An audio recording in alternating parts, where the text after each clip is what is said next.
La parabole de la graine de moutarde. Matthieu chapitre 13, versets 31 et 32. Nous avons étudié dans la leçon précédente la parabole de l'ivraie, une parabole concernant le royaume des cieux. Nous avons vu que ce royaume, dans sa forme actuelle, est imparfait. Il englobe à la fois le blé et l'ivraie, c'est-à-dire les enfants de Dieu et les fils du diable. L'authentique est ainsi mélangé avec le faux, le juste avec l'injuste. Une telle description du royaume peut nous rendre perplexes quant à son avenir.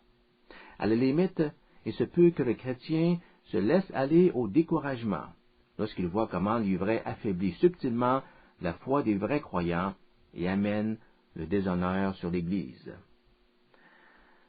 Voici la réponse de Jésus pour ceux qui auraient des inquiétudes. Après avoir enseigné la parabole de l'ivraie, Jésus poursuit donc son discours avec la parabole du grain de moutarde. Lisons cette histoire. Matthieu chapitre 13, versets 31 et 32. Il leur proposa une autre parabole, disant, « Le royaume des cieux est semblable à un grain de moutarde qu'un homme prit et sema dans son champ, lequel est, il est vrai, plus petit que toutes les semences. Mais quand il a pris sa croissance, il est plus grand que les herbes et devient un arbre, de sorte que les oiseaux du ciel viennent et demeurent dans ses branches. » Essayez de représenter dans votre esprit le Seigneur Jésus en train d'enseigner à une foule par une parabole. Se tenant peut-être près d'un plant de moutarde, il leur dit ceci. Le royaume des cieux peut être comparé à cette plante. Vous savez que la semence de la moutarde est minuscule. Regardez maintenant sa taille. La graine de moutarde est la plus petite qui soit semée en Palestine. Quand on la met en terre, il en sort une plante qui peut atteindre 3 à 4 mètres. Avec une telle hauteur, il est juste de parler d'un arbre. Jésus s'explique davantage. Quand vous regardez cet arbre, vous avez devant vous une illustration du royaume de Dieu. La petitesse du royaume des cieux dans son origine est représentée par la graine de moutarde. Or, qu'attendez-vous d'une toute petite semence? Qu'elle donne une petite plante, n'est-ce pas? Mais à notre grand étonnement, elle s'accroît jusqu'à devenir un arbre dans lequel les oiseaux du ciel viennent faire leur nid. Vous voyez que l'idée première de cette parabole porte sur la transformation tout à fait spectaculaire que subit le royaume. Malgré des débuts modestes, il croît jusqu'à prendre une stature phénoménale et servira de refuge pour plusieurs.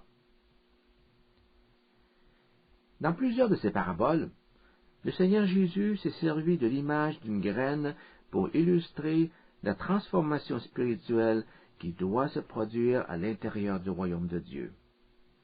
On se souviendra de la parabole du semeur. Il y a également la parabole de la semence qui croît, de même que la parabole de l'ivraie. Et maintenant, nous avons une autre parabole où il est question de semence, la parabole de la graine de moutarde. Examinons tout d'abord l'emploi que fait Jésus de cette image. Si vous voulez comprendre en quelques mots la doctrine du salut, il n'y a rien de mieux que de se tourner vers l'enseignement de Jésus, et plus précisément vers les parties où il parle de semences. Et la raison est bien simple. Considérez la question sous cet angle. Lorsqu'une graine tombe en terre, elle s'y dissout. Dans un certain sens, elle meurt dans le sol. Par la même occasion, par cette mort, il se produit une germination. Des germes percent l'enveloppe de la graine et poussent au dehors. Ne voyez-vous pas que ces éléments nous conduisent à l'idée de l'ensevelissement, de la mort et de la résurrection? Une nouvelle vie renaît par l'ensevelissement, la mort et la résurrection de la graine. Jésus nous dit, le royaume de Dieu peut se comparer à une semence. Les débuts sont tout petits, aussi petits que les graines de moutarde. L'œuvre de la grâce dans l'âme commence souvent par des moyens inaperçus.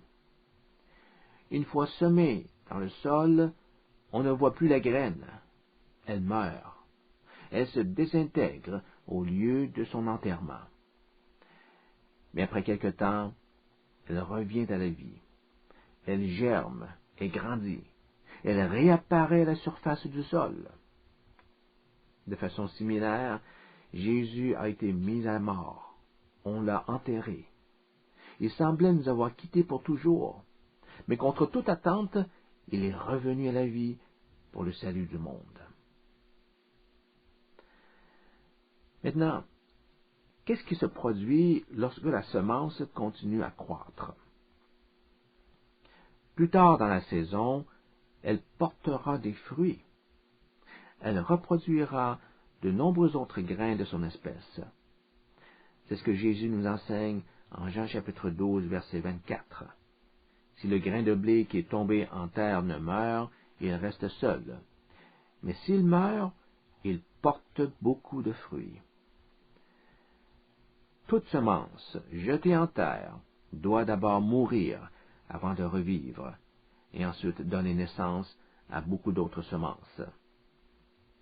Dans ce passage en Jean, Jésus applique ce principe de reproduction à lui-même. Ainsi, par sa mort et sa résurrection, on a vu se former une Église chrétienne et naître à la vie spirituelle de nombreux disciples. Remarquez que la vie des nouvelles semences provient de la graine initiale dont la mort fut nécessaire. De la même façon, la vie spirituelle qui anime le croyant dérive du Seigneur Jésus, le grain de blé qui a donné sa vie pour le salut du monde. Nous vivons parce que Jésus est mort et est revenu à la vie. Nous sommes, à cet égard, le fruit de sa mort et de sa résurrection. Qu'est-ce qui se passe maintenant avec les nouvelles graines?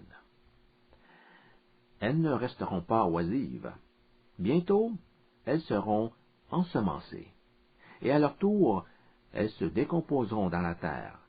Une nouvelle génération de fruits, encore plus nombreuse que la précédente, fera son apparition. Voilà une importante leçon pour le disciple qui veut porter du fruit. Nous avons reçu une nouvelle vie par la mort et la résurrection du Christ.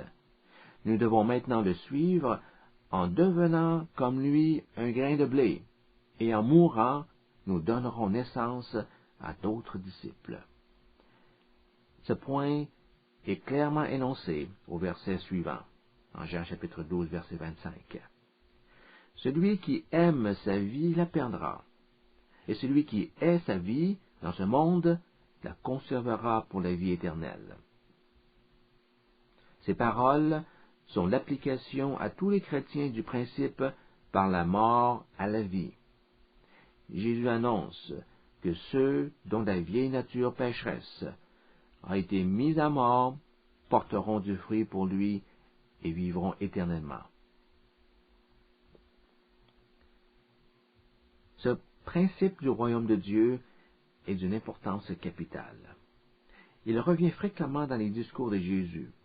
On n'a qu'à regarder les paraboles dans lesquelles il s'est servi de l'image de la semence pour s'en convaincre. Prenons-les dans l'ordre inverse. Dans la parabole de la graine de moutarde, nous avons le récit d'une toute petite graine que l'on met en terre. Celle-ci meurt et revient à la vie.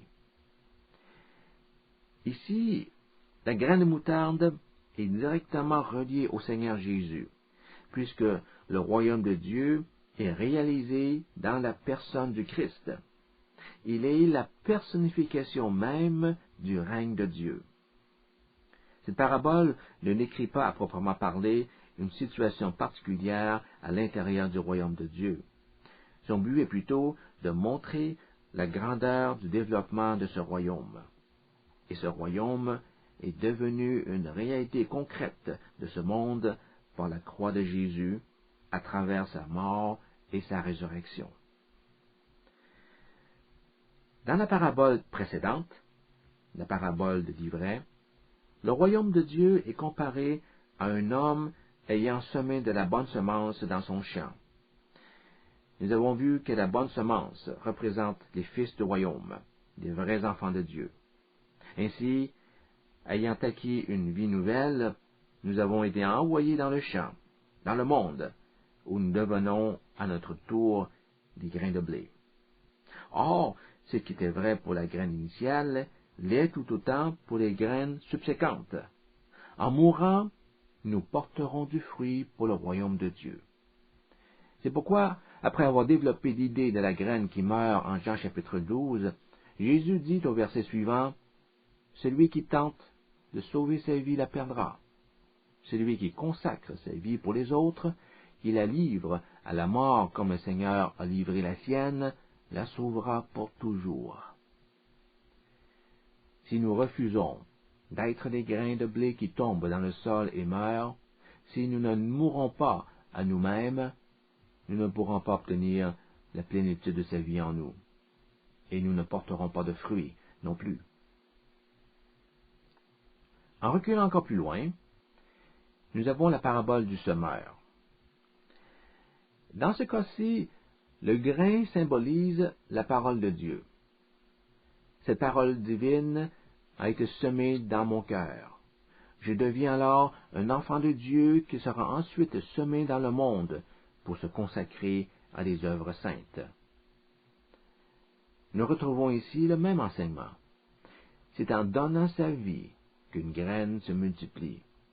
C'est en nous donnant aux autres pour la gloire du royaume que la vie du Christ pourra être transmise à l'humanité.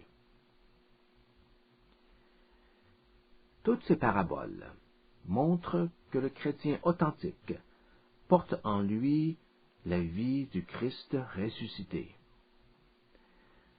Cette vérité est simple, mais combien importante. Examinons-la du point de vue de la parabole de la graine de moutarde. La graine, dans ce récit, représente le Seigneur Jésus. Elle est mise en terre pour y mourir. En mourant, elle donne naissance à d'autres graines.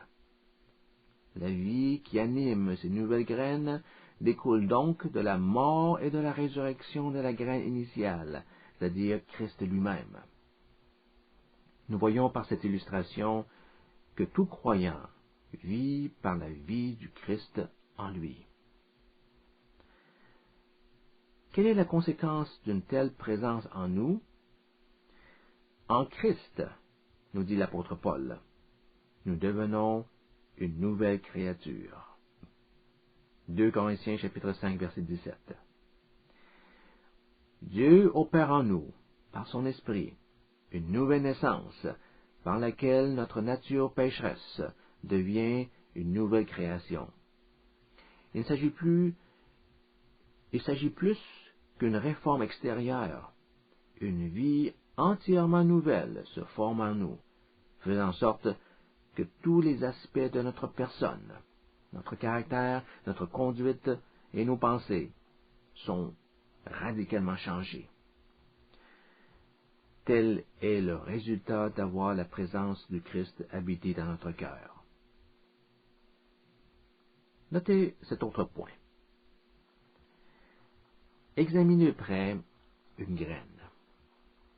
Comparez-la à une autre graine. Qu'observez-vous sur le plan de leur apparence? La deuxième graine ressemble beaucoup à la première, n'est-ce pas? En fait, on a peine à distinguer l'une de l'autre. Voyez-vous, par le travail du Saint-Esprit dans son cœur, le chrétien authentique se revêt de la beauté du Christ. Il prend graduellement son apparence. Il devient de plus en plus semblable à Jésus dans son attitude et sa manière de penser.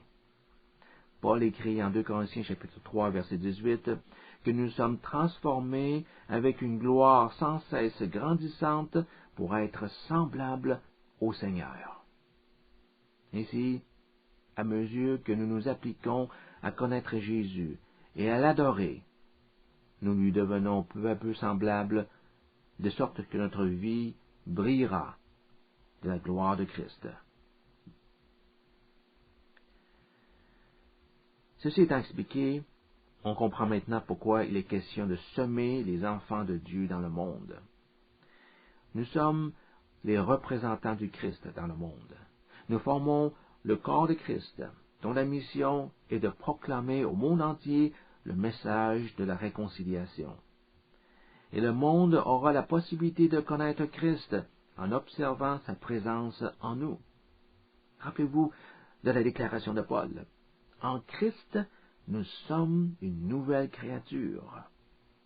Tout comme une graine ressemble à celle qui lui a donné naissance, le vrai chrétien est transformé à l'image de celui qui l'a engendré, c'est-à-dire le Seigneur Jésus. Lorsque les gens nous regardent, ils constatent l'image de Christ en nous. Ils voient la vie du Christ à l'œuvre dans cette transformation. Dans toutes les paraboles où l'image de la graine est employée, nous retrouvons ce merveilleux message de vie et de transformation. Dans le cas plus spécifique de la graine de moutarde, cette transformation révèle une croissance phénoménale. Une toute petite graine devient un arbre. En mettant en contraste la petitesse de la graine de moutarde et la grandeur de l'arbre qui en résulte, Jésus voulait montrer que malgré un début insignifiant, le royaume des cieux s'accroîtra jusqu'à une puissante grandeur. La puissance de l'œuvre de Dieu est à l'œuvre dans le monde, nous dit-il. Même si au début, vous ne discernez presque rien, son royaume s'étendra assurément dans tous les pays de la terre. En fait, même les oiseaux viendront construire leur nid dans les branches de cet arbre. Une minuscule semence devient un arbre qui servira d'habitation pour tout oiseau à la recherche d'un refuge. Il y a donc un autre aspect à cette illustration. Non seulement la croissance exceptionnelle de la plante est mise en relief, le récit met également l'accent sur le produit final, un endroit où se nichent des animaux. Cet arbre profitera aux oiseaux du ciel qui viendront s'y abriter. L'image d'un arbre abritant des oiseaux apparaît plusieurs fois dans l'Ancien Testament. Celui qui comporte le plus d'analogies avec la parabole de la graine de moutarde se trouve en Ézéchiel, chapitre 17, versets 22 à 24. Ce passage est particulièrement intéressant pour notre étude, puisqu'il a trait au royaume messianique, au royaume de Christ. Lisons-le. Ainsi parle le Seigneur, l'Éternel. J'enlèverai, moi, la cime d'un grand cèdre, et je la placerai. J'arracherai du sommet de ses branches un tendre rameau, et je le planterai sur une montagne haute et élevée. Je le planterai sur une haute montagne d'Israël. Il produira des branches et portera du fruit. Il deviendra un cèdre magnifique. Les oiseaux de toute espèce reposeront sous lui. Tout ce qui a des ailes reposera sous l'ombre de ses rameaux. Et tous les arbres des champs sauront que moi, l'Éternel, j'ai abaissé l'arbre qui s'élevait et élevé l'arbre qui était abaissé, que j'ai desséché l'arbre vert et fait verdir l'arbre sec. Moi, l'Éternel, j'ai parlé et j'agirai. Remarquez ces mots au verset 24. J'ai élevé l'arbre qui était abaissé. Dieu abaisse et élève. Il s'agit d'un thème récurrent des Écritures. Dieu choisit les choses viles du monde et les élève au moment fixé. Il choisit les choses folles du monde pour confondre les sages. Il choisit les gens faibles pour couvrir de honte les puissants. C'est exactement ce qui se produit en Ézéchiel. Il abaisse de grands arbres et fait grandir celui qui est petit. Il déchaisse l'arbre vert et fait fleurir l'arbre sec. Dans ce passage, il est question d'un cèdre, arbre bien connu pour ses proportions grandioses. Son bois, quasi incorruptible, était beaucoup recherché comme matériau de construction. Il n'est donc pas étonnant que la Bible le mentionne fréquemment pour représenter un royaume ou une maison royale. Par contre, l'utilisation d'une graine de moutarde pour parler d'un royaume est surprenante. En comparaison à un cèdre, le plant de moutarde peut à peine prétendre être un arbre. Et pourtant, les branches de ce même arbre serviront aux oiseaux qui viendront construire leur nid. À l'ombre de ces branches, des oiseaux de toute espèce reposeront. Il faut bien saisir le sens de cette image, dans laquelle des oiseaux habitent sous l'ombre des rameaux d'un arbre. Ézéchiel chapitre 31 verset 6 précise que les oiseaux et les bêtes symbolisent les grandes nations de la terre. Voici ce qui est écrit. Tous les oiseaux des cieux ont fait leur nid dans ces branches, et toutes les bêtes des champs ont fait leurs petits sous ses rameaux, et toutes les grandes nations ont habité sous son ombre. Toutes les grandes nations habiteront à l'ombre de cet arbre, à l'ombre du plant de moutarde. Nous l'avons déjà dit, l'emploi symbolique du plant de moutarde pour représenter un royaume et un refuge est plutôt inhabituel. Jésus l'utilise de cette manière dans sa parabole afin de montrer que l'arrivée du royaume prendra tout le monde par surprise. Ainsi, il fait une référence implicite à Ézéchiel chapitre 17 et l'ajuste à sa façon pour mettre en évidence l'apparition surprenante et la croissance assurée du royaume de Dieu. Ne vous laissez pas décevoir par les débuts modestes du royaume, nous dit Jésus. Son influence s'exercera infailliblement sur les sociétés avec lesquelles il entre en contact. On peut associer ce point à la parabole du cèdre en Ézéchiel chapitre 17. Replanté par Dieu dans le sol d'Israël, un faible rameau deviendra un cèdre si grand qu'il habitera la terre entière. Issu humblement de la maison de David, un roi grandira et atteindra un tel degré de gloire et de puissance qu'il deviendra un refuge pour plusieurs. Toutes sortes d'oiseaux se reposeront sous lui.